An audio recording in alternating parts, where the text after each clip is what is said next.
আমার সাথে অন্যায় হয়েছে, অবিচার হয়েছে, আমার পরিবারের সাথে হয়েছে, আমার বাবাকে হত্যা করা হয়েছে, আমার মার সাথে অন্যায় করা হয়েছে, তাকে অত্যাচার করা হয়েছে, আমার ভাই মৃত্যুবরণ করেছে এই অত্যাচারের কারণে।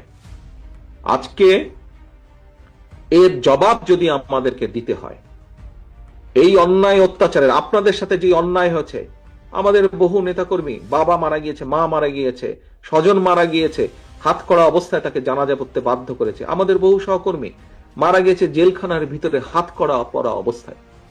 নিশ্চয়ই আপনাদের সেগুলো মনে আছে। এখন আমরা যদি এই সকল অন্যায়ের, অবিচার, অত্যাচারের জবাব দিতে চাই, যদি জবাব দিতে হয়, তাহলে তারা যা করেছে সেভাবে করলে জবাব দেওয়া হবে না, তাহলে তাদের আর আমাদের মধ্যে কোনো পার্থক্য থাকলো না। সে অধম বলে কি আমরাও অধম হব নাকি? আমাদেরকে যদি জবাব দিতে হয়, আমাদের 31 দফা যদি আমরা সফল করতে পারি, তাহলেই জবাব দেওয়া হবে।